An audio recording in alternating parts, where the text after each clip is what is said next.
What's up, everyone? My name is Terry, and today in my lab, we're going to build a barn door. So, just like every other YouTube video on this, grab your plywood, grab some wood glue, spread it on the piece of plywood, find a piece of wood, then grab your oversized nail gun, and repeat until you're done.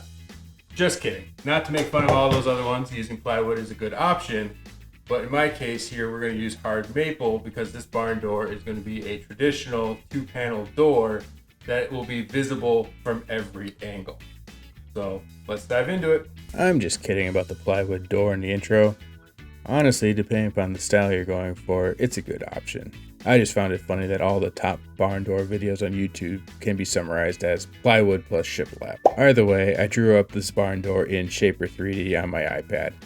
It's a 2-panel door in the style of a barn door.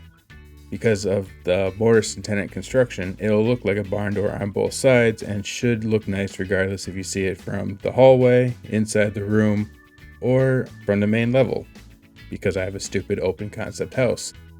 Honestly, the only reason it's a 2-panel door instead of a 1-panel door is to make this project more manageable and obtainable for someone with my skill set, and also to reduce the number of giant clamps I would have to buy. Let me know in the comments if you want me to post the Shaper 3D file somewhere to download. I'll gladly do it for free if there's interest. The other big part of this build is I'm personally graduating to buying my lumber from a lumber yard. No more Home Depot construction pine for me. To be honest, I've bought different hardwoods from Rockler for smaller stuff, but at Rockler, if you know what you're looking for, you can just grab it, pay for it, and leave. You don't need to know the woodworker lingo like S4S, 6/4, 8/4, and the difference between board feet versus linear feet. I don't speak Cantonese, Mr. Well, I'm not even going to attempt that. But I did take 8th grade Spanish, so ¿Dónde está la biblioteca? Which literally translates to... Yep, I definitely felt like the high school kid trying to use Spanish for the first time at a Mexican restaurant to try and impress a girl. After unloading the wood from my Subaru, I let it acclimate in my garage for a couple of days. Then I was ready to get started. When I was using my woodworker Spanish for the first time, I made an on-the-fly change without really thinking it through and ended up getting 6/4 stock for the styles of the door instead of 8/4. There was a mismatch on availability of S4S versus S2S for hard maple. Overall, it worked out. The 6/4 selection of S2S at the lumberyard was really good quality and there's next to no waste. But there was a bit of a panic moment when I realized the thin margin of error I had on these main pieces, the main structure of this door. For this build, I actually went out and splurged and bought 2 new tools. First, I'm running all this lumber through the jointer just to make sure we got a nice clean edge. It didn't really take much off of that S2S material. And then I'm running it through the planer as well just to clean up a little bit of the just lumberyard marks is probably the best way to phrase it. This is the first time I've actually used Wen products. I've kind of seen mixed reviews that more fall along the lines of quality control versus actual performance. It's very linear on the value of these products that you kind of get what you pay for, and they're in each different price point. There's just been reports from other YouTubers and such that quality control of just getting a complete product may be hit or miss. I can say in my case that both the jointer and the planer came fully assembled. They worked great out of the box, and I'll have separate videos about those coming out in the near future as well if you are interested. Now for the last step in the milling process for the styles of this door, I'm just running the boards through the table saw to make a parallel side and bring them all to the same width, so make this door look uniform across the board and make the math a little bit easier. I designed this door to have a 1-inch mortise around the floating panels. My first idea was to use a router with a jig to hold the router to the piece of wood and just take multiple passes to create that 1-inch depth. Logically, this seems simpler to move a tool along the piece of wood rather than taking almost 8-foot long pieces of wood through a table saw repeatedly. This is a failure for multiple reasons. There's too much give in the jig. The bits actually moved while it was spinning, changing the depths. I kept at it way longer than I should have, and I almost ruined one of the boards in doing that.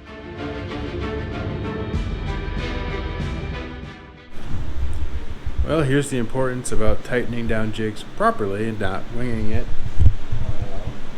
Yeah, this is pretty low. Locally, it looks to be on the part that I'm chopping off anyways, but yeah, I don't have that many. I have one extra full board, but I don't have a lot of extra stuff, if that makes sense. So let's see how take 2 goes. Foreshadowing. Take 2 did not go well. Day 2 on this barn door build, when I left you guys there, was fun with routers. Not really. So the jig that I bought caused more problems than it helped.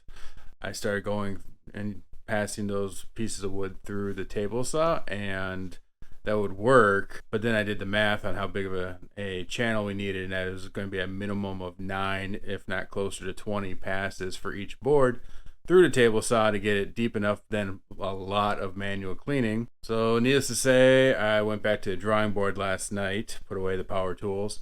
Then I started my day at Rockler to just pick up a dado stack. So I'm going to go make a throat plate for my table saw real quick and go from there. With the dado stack installed, I took 3 passes through each 8-foot board to create a 1-inch deep by 3/4 inch wide mortise. This way was much easier than trying to use a router with way less cleanup. Overall, I guess I was just a little nervous of trying to move 8-foot boards around through my table saw and keeping constant pressure the entire time. I'm lucky that I effectively have a dedicated single stall garage to work in, but when you start having to line up 8-foot boards to go through a table saw, that space gets consumed rather quickly. The moral of the story is just get the right tools, take your time and go slow, and it should work out in the end. Also, this PSA is probably a little late, but while I'm cutting these boards down to size, it seems like a good spot to throw it in. When it comes to woodworking and power tools, make sure you're comfortable with what you're doing. Don't try anything without doing it in a safe and comfortable manner. Table saws can remove extra wood, or they can remove fingers. They don't discriminate. If you don't feel comfortable with what you're doing, build or buy what's missing to do it safely. There are many ways to do the same thing in woodworking. Do it the safest way for you. After a couple test passes on my offcuts, it's time to cut the tenons on the rails for this door. This part wouldn't be terrible without a dado stack, but now that I have one, we might as well use it. I made a 0 clearance throat plate out of some extra wood my father-in-law gave me, and the difference it makes on my table saw is night and day. I will be making a 0 clearance throat plate for my miter saw and my normal blade on my table saw in the near future. If you're like me, using a mix of contractor grade tools to get into woodworking, making a 0 clearance throat plate on your saw makes a huge difference. Also in this moment, this is when I realized I probably should make a crosscut sled or get one. What do you guys think? Should I buy the Rockler one or make one? Let me know what you think down below. Day 3 of the barn door build. I am very optimistic now, so it'll just be a little bit of fine tuning the fit of these things, making the internal panels, and lots of sanding. Then if we're lucky, we'll be able to start staining, and this door will be basically done after that. Let's get to it. Now it's time for the alternating hurry up and wait processes before we get the paint out for the header. Let's make the first panel and get it into clamps. From the lumberyard, I got 10 7-foot 1x4 hard maple boards to make the panels. Right now I'm cutting them into half and running them through the jointer and planer to make sure these panels all come together correctly. To help with the alignment, I'm using a biscuit joiner, and on the panel, after I get all the biscuits cut into the board, I'll be breaking the edges on all the individual boards. This is to avoid the board looking like one gigantic slab of maple or plywood. This is similar and, in my opinion, a better look than using pre-made shiplap or tongue and groove boards for this. It's a simple look that pulls the overall style of the door together without it being overbearing. Either way, I tried to use my orbital sander for this, but the way the sander on the small boards made it more difficult than it needed to be. So I just broke all the edges of all 20 boards by hand. I made 2 mistakes here. First, off camera, I misaligned the biscuit joiner and cut off the top corner of the first board. You'll see this later on, but in the end it will be covered up by a decorative board. And second, This one is the giant time suck of gluing up all these panels at once. What I should have done was split each panel into 3 sections and had it go through the planer first and then glued it up as one big panel. I'm not used to having a planer, so I totally overlooked this and in turn got to catch up on all my favorite podcasts while sanding off all the extra glue. After that experience, I'm trying to figure out how to budget for a sanding upgrade, hopefully a Festool Rotex, but we'll see if that happens or not. With a jointer and a planer, I am very happy with how this panel came together. It was the easiest glue up that I have ever done. From this angle, it looks like there's gaps between each board. That is not the case because we softened the edges and kind of created a very slight round over on every one. That's what's providing that shadow line that you see from this angle, and later on when we get to the beauty shots, you'll see it in full effect. Good morning, everyone. Day 4 of the barn door build. Today we are going to start with making the header and getting it painted. You can see I got all the studs marked up there. Basically, we're just trying to optimize how much time we have and get as many things kind of in that hurry up and wait status as possible, since we still got to glue up another panel, we got to paint the header board, we got to start staining. A lot of that requires hurry up and wait, so I'm going to go and start sanding. While the panels are glued up and we're waiting for them to dry, it's a perfect time to tackle the room items. The barn door hardware I'm using requires a header board because of the spacing of the mounting bolts.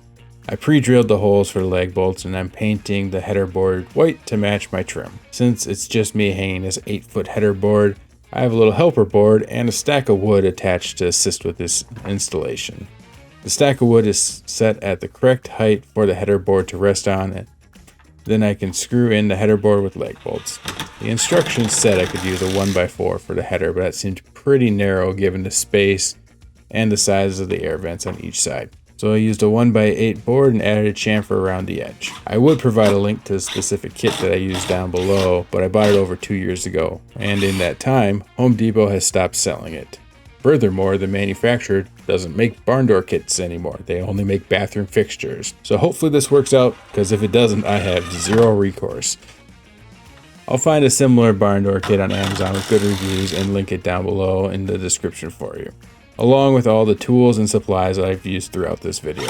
While you're down there, feel free to ask any questions you have about this build and give it a thumbs up if you've enjoyed it so far. Lastly, if you think I've earned it, go ahead and click that subscribe button and the notification bell so you are notified when new videos are released. Okay, shameless self-promotion over. I'm trimming out the entryway because of a fail idea that we had when we decided to close in our loft. Our main floor has raised archways and we tried to replicate that in the loft.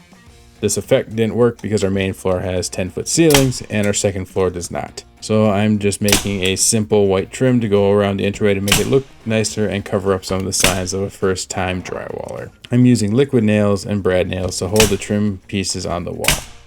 Then I will fill all the nail holes and paint this too. I'll be rotating between painting, staining, and sealing for the next little while. Since sanding is super boring, I did 99% of it off camera. But before I get into this further, here's my next mistake. This board has a slight bow in it, which when I put it in clamps, it straightened out and extended the length by 1/4 of an inch. I'll clean it up later, but this is why you buy bigger stock and mill it down. I took the measurements and started cutting down the internal panels to fit inside the frame.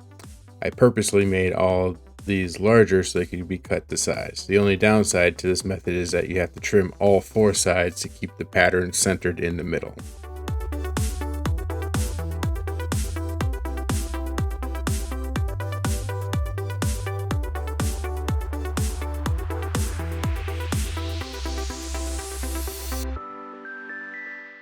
Either way, did you know math is hard?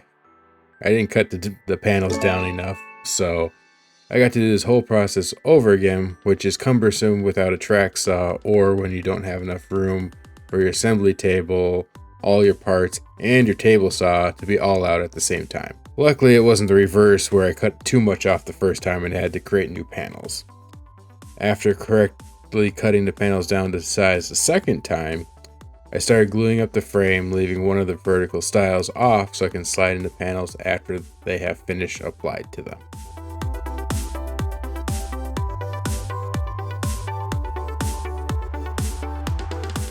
Finally, after a week, it's time to stain. Originally, when I thought we were going to build this door out of pine 2 years ago, I bought a water-based stain. Did you know that water-based stains on maple are a terrible idea? I didn't, but after seeing the results on a test piece of wood, I made a second trip to Rockler and picked up the General Finishes gel stain in antique walnut and their gel top coat to fix that mistake. Luckily, I got a little ahead of myself and had my failed test done early before I was ready to stain, and the original stain I bought recommended I sand everything up to 220 grit, whereas the gel stain only wanted me to go up to 150 grit. At this point, from jointing, planing, and sanding, I created over 30 gallons of sawdust. I'll take any reason to stop sanding early in this process, except the obvious previous mistake from earlier. I taped off the cross section so the stain doesn't get on it, so I can glue the decorative cross members to the door after it's assembled. Then I started applying the stain. This gel stain is super easy to use. You just use a clean foam brush or cotton cloth, wipe it on, wait a moment, and wipe it back off. With that being said, I'm going to get stain and a top coat applied to all the parts of the door and then save everything else for the big reveal.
I can't believe that this door is just finally built and this project is done. It's been over 2 years in the making and I love it, my wife loves it, and my daughter refers to it as big door. Again, if you want access to the shaper files, just let me know in the comment section. I'll be happy to make a blog post and post those files online for you to download at your leisure. Again, 100% free. All the tools that worked out and the supplies I use are also listed down below if you're curious on what was used in this process. Obviously, I can't link a lumber yard down there, but find the lumber yards that are closest to you and go check them out. And then just lastly, again, if you enjoyed this video, please give it a thumbs up and consider subscribing. My name is Terry. This is my lab where I build barn doors sometimes, or I do some IT stuff. Who knows? Until next time, keep building.